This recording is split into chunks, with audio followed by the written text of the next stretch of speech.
Welcome to the Peer Review Podcast, Creativity and Fulfillment in Academia. I'm Sarah Bunin-Benor. And I'm Mira Sukharov. In each episode, we interview fellow scholars, coaches, and experts on what makes for a good academic life. Today, our guest is Jennifer Van Alstyne.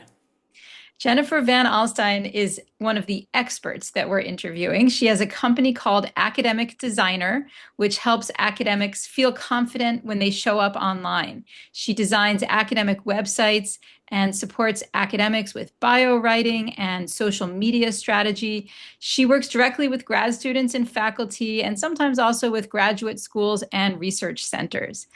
Jennifer is a Peruvian American poet who lives in San Diego. She has a BA in English from Monmouth University, an MFA in Writing and Poetics from the Jack Kerouac School, and an MA in English from the University of Louisiana at Lafayette. Jennifer, welcome to the podcast. Thank you so much for having me. I'm excited to chat with you.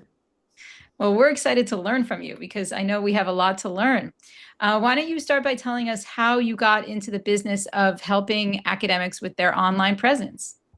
It's actually during my last year of grad school that my department decided to invest in having a professional development team and to invest in graduate fellowships in order to support that team. They were just looking for one person at the start. And I remember saying, you should definitely pick me. I want to do this, but also I'd be really good at it.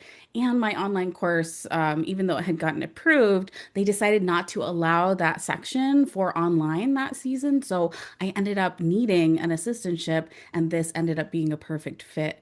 Once I got in there, I realized that there were so many faculty doing amazing things. Students were doing amazing things on campus that people weren't hearing about because there wasn't anyone dedicated to telling that story on the university website, on the channels that were dedicated to the department.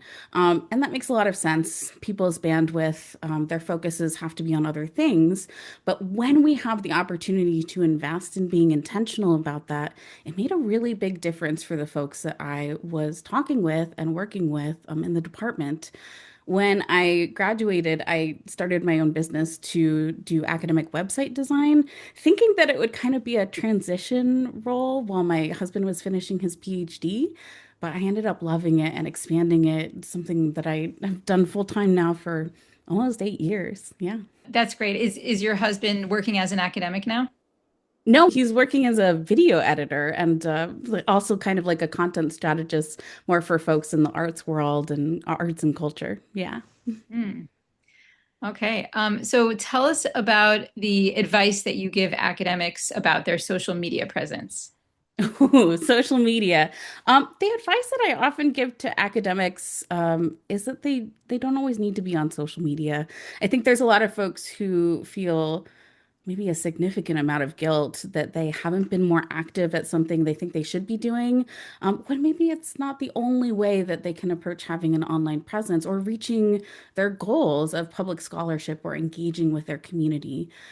So I think it's often highly dependent on the individual, but oftentimes when we go to trainings on social media, when we start learning about it, it's kind of a one solution fits all approach that just doesn't work in reality, even if it works in practice. If we follow those guidelines and suggestions, they do result in good communication, but that's not always quite the right fit for everyone's comfort levels. I love this approach of you saying that people feel guilty and that they don't have to do what they think they're supposed to do, and there's other ways to accomplish goals. And I think that's a real theme that Sarah and I have been talking a lot about. And for example, for me, there's one social media platform I feel at home in, and one I feel is more perhaps pertinent to the direction things are moving, but I just can't find my way in. And I do feel that sense of guilt. So I think that's helpful. Well, I think Mira, you're on social media probably a lot more frequently than I am. And I don't know how people keep up. I mean, I feel like every time I go on social media, and I really mostly use Facebook. When I'm on Instagram or TikTok, it's mostly just for my Jewish language project, a public engagement initiative that I run. But on Facebook, I get so much out of it. I get personal things out of it, but also I learn about events and I learn about initiatives that I didn't know about before. But so much of it is things that I get for my work is I learn about people's new publications, their articles, their books, and it makes me think that if I was on it more, I would, be enriched that much more, but I would also be impoverished that much more because it is so time consuming and addictive. And, sometimes I go on to Facebook for something related to an article that I'm working on. Like I need to find a contact of someone or whatever it is. And then 5 or 10 minutes later, I'm like, wait, what did I come here for?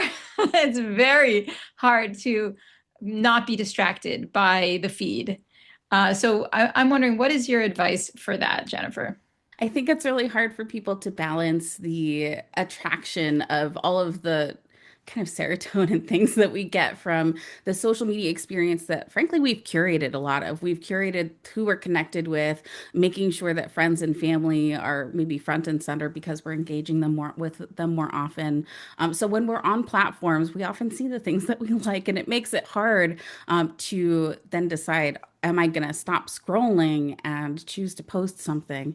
So oftentimes well-being starts with understanding what you're doing, why you're doing it, and how your approach might not be working for your lifestyle. Like really actually talking about how folks are using social media is oftentimes how I start when we're trying to decide what is going to be a good next step.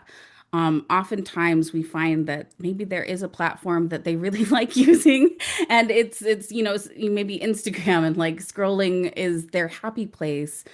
That doesn't necessarily have to be the same platform that they build a more professional online presence that meets different goals for the time that they spend on Instagram. Can they be on the same platform? Maybe.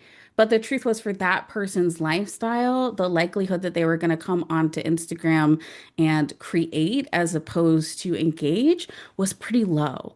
And so I think that there's a really fine line between what do I enjoy and what do I want to experiment with in terms of putting out there myself, if anything. And if we don't, I don't know, take space to be intentional about those things and to question those things.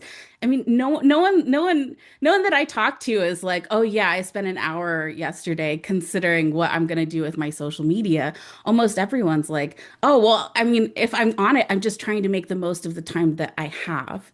And so I often encourage people to slow down and maybe even step away from the platform while they're making those decisions. So, what kind of content do you recommend that people post on social media related to their work? Hmm. Um, I think that it often there can be such an overwhelm of the things that you can share that people question, is this worthy of me posting? Is this worthy of my time and effort into posting? And so the things that I often encourage people to lean into for content creation is about connection. How can I connect the people that are going to read this with whatever the next step is, whether it's sharing a resource, sharing something that you've created or written, or helping people find each other in terms of building community. So questioning the outcome often helps us evaluate whether putting energy into this right now makes sense, or maybe it's something that goes onto the agenda for a lighter day. It's okay if not everything that we know that we can post happens today, because oftentimes it's just not going to. You'd spend all day on social media if you post about everything in your academic life. Wow, connection is so important to what we've been finding in our other interviews. I mean, that's really one of the overarching themes that we have been thinking about. So thank you for mentioning that. So tell us more about the connections that can happen through social media that couldn't happen without social media. I think that when I talk with graduate students, the connections that often happen for them are about something that can affect them personally, whether it's their career path or their learning experience or their network. But when I am engaging with folks who are a little bit later in their academic career, the connections can often have profound impacts for the direction of their research, for their research collaborators, funding opportunities, and impact to policy and community experiences that maybe that audience wouldn't have connected with the information that they were sharing as quickly or as easily as what happened because they were open to it. And this is not just social media. I would say this includes websites and how people engage with what you're open to sharing about yourself online. But the connections are often quite profound and deep, depending on what you're open to. I've also had folks who want a stronger online presence, but they do want that kind of repository where folks are going to find them when they're already searching, as opposed to folks who are actively seeking new connections and wanting to engage in conversations. Yeah, I've found that myself that so many times people tell me they've heard about my work through my social media presence and through the social media presence of the Jewish Language Project, which doesn't always post any new article that I publish or information that I find in my research, but sometimes does. And people tell me, I've met people that way that I wouldn't have otherwise known. So I think it is very valuable for me. At root, I love the concept of community that social media can engender and very much has engendered for me personally. But I'm also struck that the things that I share that get the most engagement are the contentious things or that have some controversy. Now, it so happens that my area of specialty is a lot more controversial than Sarah's. Mine is Israel Palestine. And so I'm sort of impressed by how, Sarah, you do manage to get so much engagement, given that people aren't there to fight the way they are with me. And so, sometimes I'll post something and there's someone who follows me and comments very frequently, and he'll say, "You don't speak for me." And I'll say, "Well, I only ever speak for myself, but please tell me what you disagree with and thanks for engaging." But if I don't have something that is going to elicit that kind of response, I get a little shy about posting it because I think it'll just thud. I think that the mindset shift that I hope that the faculty that I work with have is that a thud is only invisible engagement. A thud is only something where you don't see the people who are reading and you don't see the people who are liking and engaging and thinking based on what you said. Oftentimes, a thud actually does have meaningful impact that we don't hear about. The vast majority of folks on social media are not liking or engaging with any posts, they're just scrolling. And so I think that the mindset shift that I hope that folks who are listening to this is is that there's no such thing as a thought on social media if it's something that you stand by and that you feel that you're open to sharing with folks. Good way of looking at it. Can you give us some specific examples, Jennifer, from your clients without mentioning names, but maybe tell us what fields they were in and how you helped them improve their social media presence? That's a good question. I get a lot of folks who are just starting their social media presence intentionally for the first time. That's not to say that they haven't been on social media for years, but it's maybe the first time that they're actively engaging as someone who's posting online or wanting to change how they talk about their story and their research. Maybe they set up their LinkedIn profile back in grad school and now they're a mid-career professor and they're like, okay, I need to connect because this is a place where I see people having conversations I care about.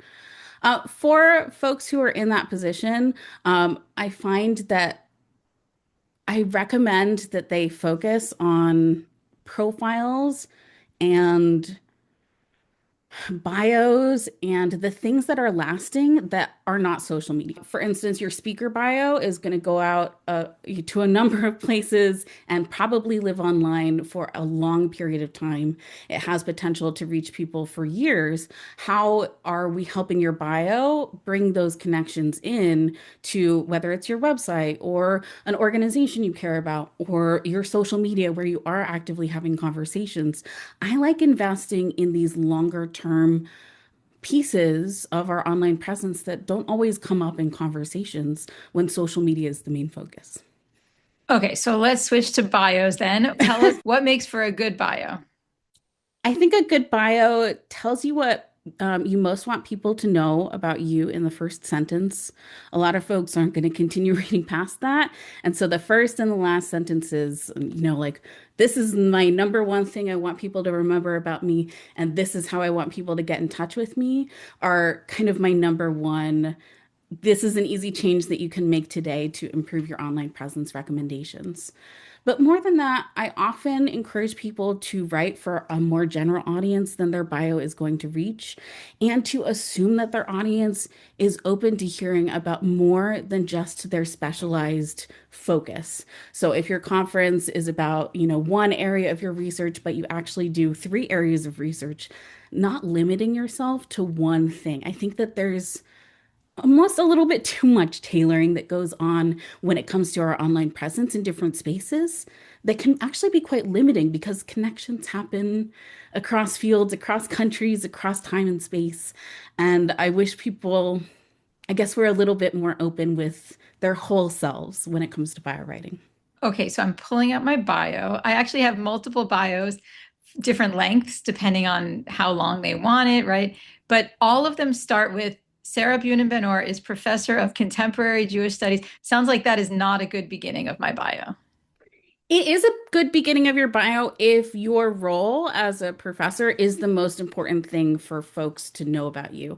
And I find that for a lot of people, when I ask them, would you rather people know about your role or your research? They choose role. So I'm not saying that it's not, but there's ways we can insert a little bit more about your intention in terms of who you help, how you help them, or what you care about into that sentence too, where she does X, Y, and Z, or that the next sentence is the thing that you most want people to know about the research. So there is a bit of, prioritization in terms of what is most important to each individual.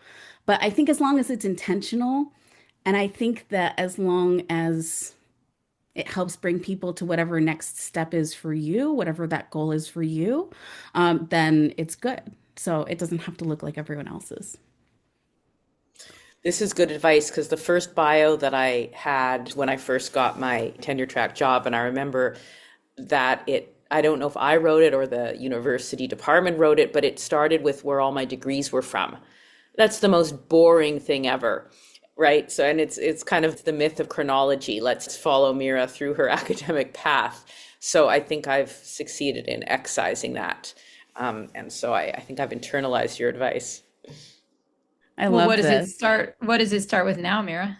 Probably very similar to yours, professor of political science Hmm. at Carleton University in Ottawa, Canada. See, I can recite it by ear, but I think where she specializes in Israeli-Palestinian relations or the politics of Israel-Palestine. I think it's a good, quick, concise first sentence.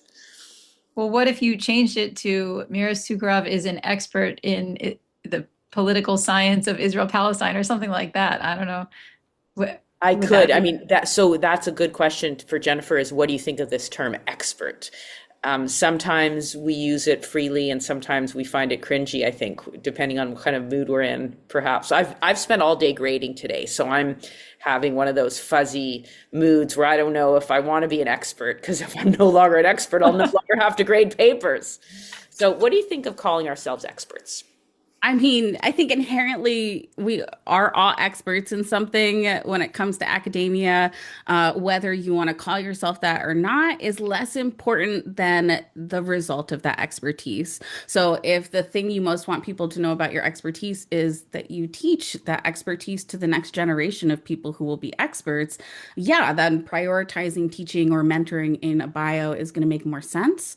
But for someone who really wants to prioritize that the expertise is about their research, actually focusing on the research, the people, and the outcomes is going to be a more impactful way to do that than just the word expert.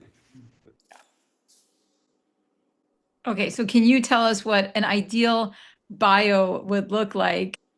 So this is a bio for a longtime client whose website I designed. So I'm going to read the first two sentences of the bio. Professor Ramon Spage investigates complex social problems, finding solutions that create and sustain thriving communities. As professor of sociology at Victoria University in Australia, he explores how conflicts and inequities that threaten social cohesion can be transformed towards more harmonious community relationships. There are shorter versions of these two sentences that he uses for other bios, but this is the longest version of these sentences that ended up in the main bio on his website. And there was a lot of intention into what goes into these first two sentences. What do I most want people to know about me? Nice starts with a really strong verb, investigates, rather than is. Wow, I love that. Okay, I have some bio editing to do now. Um, and anything else about bios before we move on to websites? If you don't already, keeping one bio document that has all your bios in it is a much easier way to find and tailor the bios that you need long term. But also, I find that folks often say something in their earlier bios that has sentiment that is really helpful to bring back into a later, more current bio. And so, keeping those can be a really nice progression for your career as well. What do you mean? What would be something from an earlier bio that I'd want to bring in 20 years later? I think that there are often things that come up in my bio revision meetings about the journey that had a place in earlier bios for graduate students and early career researchers that often are pushed out by achievements and outcomes. Sometimes, especially with the longer version of folks' bios, bringing that back in can be a really nice framing or lens for why research is important to them now. What about personal details? Like in my longer version of my bio, I end it with she and her husband live in Los Angeles and have three young adult children. What's your advice about whether to include something like that? I often recommend including it. Some people really like including family, in which case I typically ask them to add a detail about something that you like to do as a family. So it's more than just these people exist in my life. It's a little bit more memorable for the people who are reading it if they get a bit of story in there as well. And that can often fit in the same sentence. The other thing people consider is whether I want to focus on family or hobbies or another interest that maybe is community focused or volunteer focused that actually deserves more space in a bio. The last thing I want to say about that is that oftentimes it's quite nice to bring those into the shorter bios too. Does that mean removing an accomplishment? Sometimes, yes. But sometimes that personal detail can be a connector and a memory maker for people as well. That's a really good point. So something very specific. Yeah, I think that makes sense. I'm just remembering this incident when I was just starting out as a professor in 2004, 2005. I was on some panel and they asked us for bios, and I sent in my bio, and it was very short because I hadn't done very much yet. And I remember my friend was one of the people editing these bios for the program or whatever it was. And she said, I just loved your bio. It was so much less pretentious than all the other people. Like, and I'm like, well, but that's because I haven't really done anything yet. And now I'm looking at my bio and yeah, it's pretty pretentious, like saying all the books I've published and the awards and like, so what's your advice about how pretentious to be in your bio? I think that there's not such a thing as too pretentious, but there is a thing about packing too much in for it to be memorable or recognizable for people. So rather than saying, I got X, Y, and Z award, saying that this award was meaningful for this particular reason, is much more impactful. Does that mean you can only include one award? Maybe. Or does that mean you don't include a full list of books, but you focus on what the two that are really meaningful for you right now? Yeah, I think that the ordering of information is much easier though when we write the longer version of our bio that includes all the pretentious things that we want. And then we kind of prioritize and pick and choose. Does this stay in? Can this go out? Can this be reserved for another space? Or maybe, maybe that means more space needs to happen on a website or in a social media post to share that thing that you care about. Oh, this is so helpful. Thank you. Actually, someone was recently asking me what changes I've made based on my interviews for the peer review podcast. And I gave some examples, but this is definitely one that I'm going to make now in the next few days. So thank you, Jennifer. Okay, moving on to websites. Tell us what else goes on a faculty webpage. I think web pages can look very different for different people. And I think that there are faculty who want one website that does it all. There are faculty that want one website that does just a little bit in the sense that they want to highlight one area of their life or one project. And then there's people who want multiple websites because they have lots to share and different audiences for that. So there's not a one size fits all solution for websites or what to include on them. But I do have an article on the Social Academic blog of 35 pages you could consider for your personal academic website. That's a really good resource for folks who are trying to decide what do I want to include on my website and what can maybe wait for later. One thing I wonder when I hear about academic websites, if you are fortunate to be in a full-time faculty position at a university or college, is it better just to use the one that your department gives you, which typically has its own template, or is it better to have your very own separate one? That's a good I mean, question. I guess what I'm trying to get at is people who have separate ones, it makes me think that they're hustling, that they don't really have the coveted permanent position, and maybe that's just my own snobbery and I have to check my privilege in that way, but it's an important consideration in terms of what you're trying to portray. I relate a lot with what you're saying because I think that the younger people who want websites, they recognize that there's not already space for them on their university website, or maybe they're transitioning between institutions or job searching. So there's not a space that's offered to them in the same way as a permanent faculty member that has university access to website hosting. That being said, I've met a lot of faculty whose universities hosted their websites and then one day decided, oh no, we're no longer doing this. And that space disappeared, not overnight, but within a month. And I think that that kind of loss of agency in your online presence, you can avoid that by making your own space at the start, or in addition to the space that your university offers you. I find a lot of folks don't want to, kind of balance both websites, but if you had the option, I would recommend building outside of the university. And that's really only because I've seen a lot of people transition at different points of their life, whether it is for research or for focusing on a new area or leaving academia or retiring. At some point, everyone leaves. The question is, do you want that online presence to be able to come with you wherever you go? Do you want it to adapt with you over time? Do you want to be able to have freedom of speech when it comes to what you share there? I think that there are some considerations that help us make that decision. But if I was just going to recommend to someone who's choosing between the two right now, I would suggest building outside.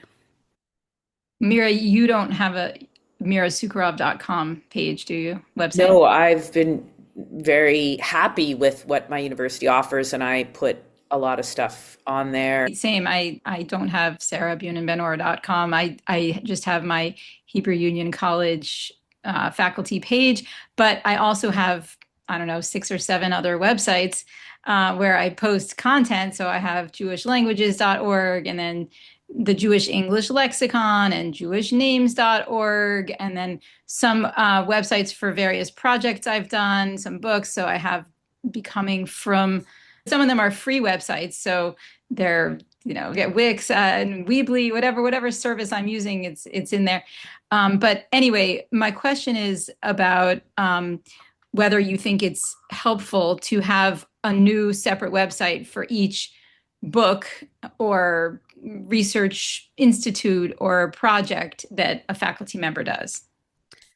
That's a really good question. A separate website for each book is a lot of work. I would recommend that if you're going to be doing the marketing for your own book and putting money into advertising, in the sense that you need a specific audience that's going to come to that website. That is not most of the academics that I work with. Most of the academics I work with are looking at a page on their website that lists all of their books nicely in a engaging way. And then the people who are open to it, we make a book page for each book within their website. That's something that you are open to putting the energy into creating. A book page is a great way to help your book reach new audiences for years to come, even if you don't do any marketing or sharing of it yourself. You mean just through SEO? Through SEO, but also because it becomes then a shareable resource for other people. If someone's read your book, it's something they want to share with their graduate student because it's on a similar topic. It's much easier to share a book page that has some reviews and all of the buy links and gives people a sense of resources or articles or interviews that are associated with that research. The page itself becomes a resource. Even for people who don't read the book, I would say if you don't have a website, that's okay, but you might create a Google Doc or like some kind of downloadable that shares some of that same information. So what information would go on there? Book pages, I typically include a description of the book cover, buy links, table of contents, any reviews, resources that are related to the book, interviews. Ooh, if the authors are open to doing speaking engagements or participating in media or podcasts related to the book. If there are figures or photos or anything that is inside the book that then the media could share or that faculty could use as resources in their classes, that's something that could be added to the page. So it can really be shaped to what you're open to sharing about your book and what you hope, not just for the readers of your book, but for the impact that those readers can make. What about dollars and cents here? What kinds of figures are we talking about for a scholar who wants to start a new website and maybe have 5 subpages on it? You can definitely do a website for free yourself. Google Sites is a great option for people who don't want to learn a lot of coding. I really like Owlstown, which is a free academic website host for my friend Dr. Ian Lee, who hosts the Best Personal Academic Websites contest with me. So there's lots of ways for folks to have websites that are low cost, no cost. And Owlstown, for instance, really easy to build out all 7 of those pages yourself, even if you've never had or designed a website. No technical skills, you could still do that.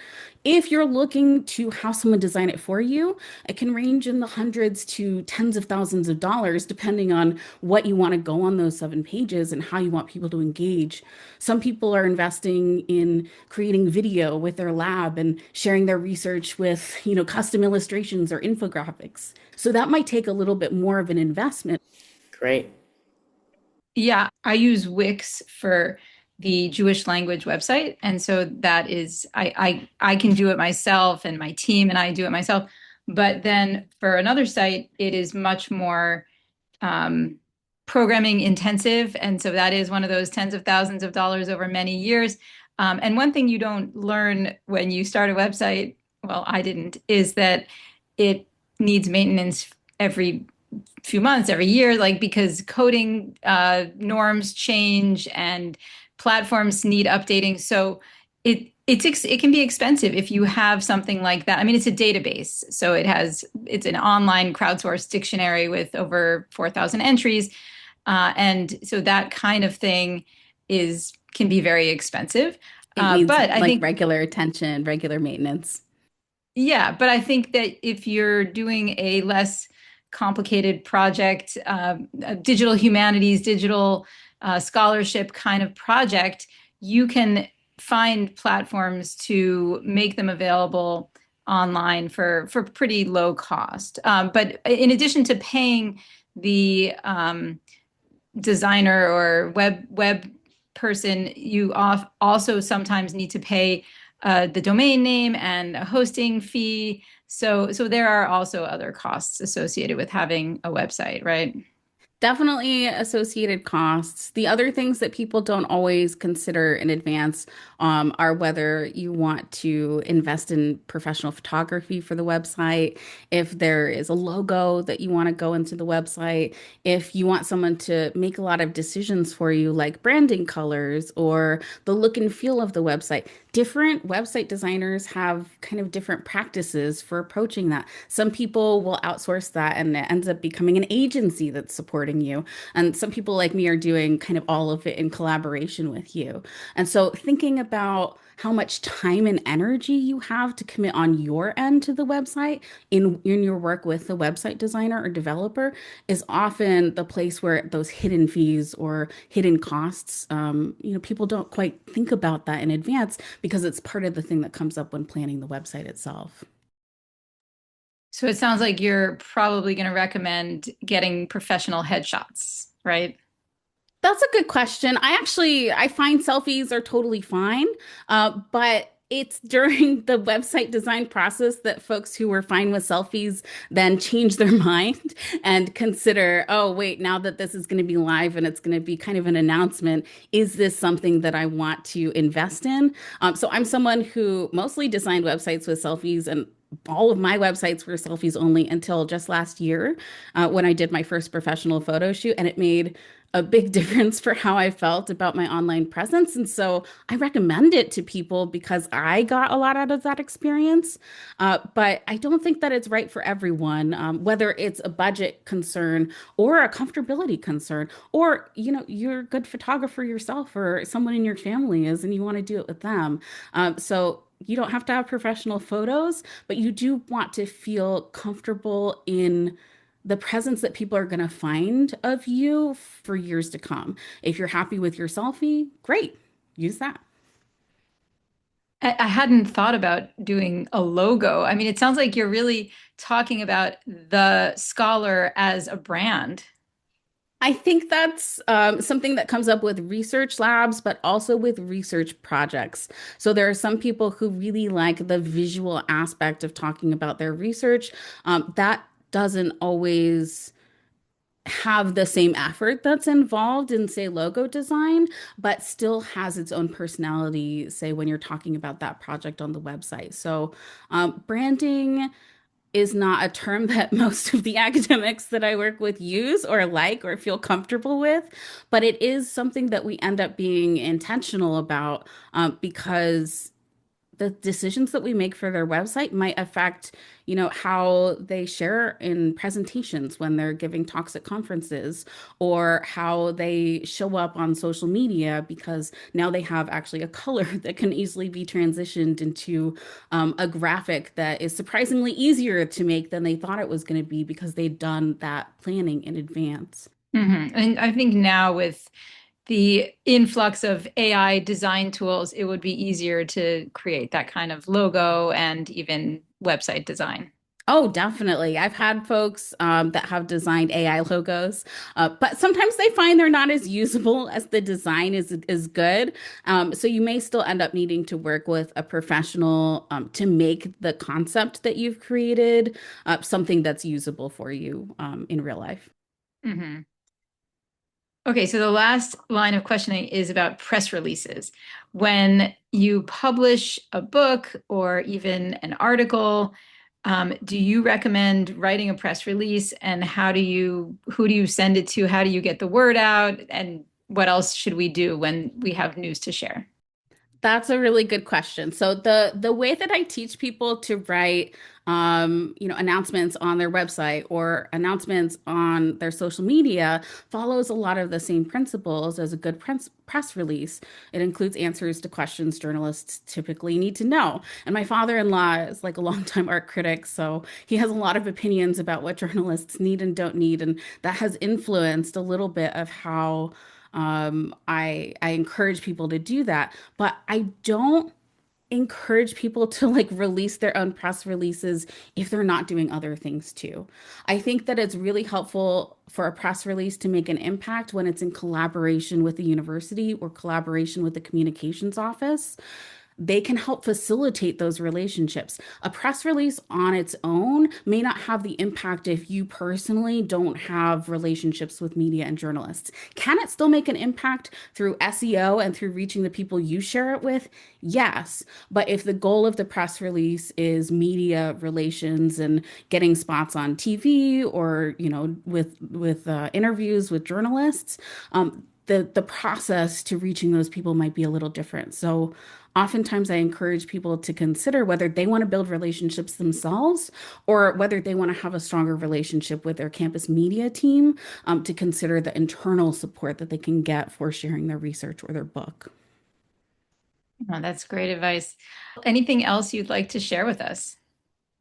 I think the thing that I want to share is that for a lot of folks who are listening, I just had a lot of ideas, and it might be overwhelming to think like, oh, I should do social media and website and my bio and press releases. Like, I don't know where to start.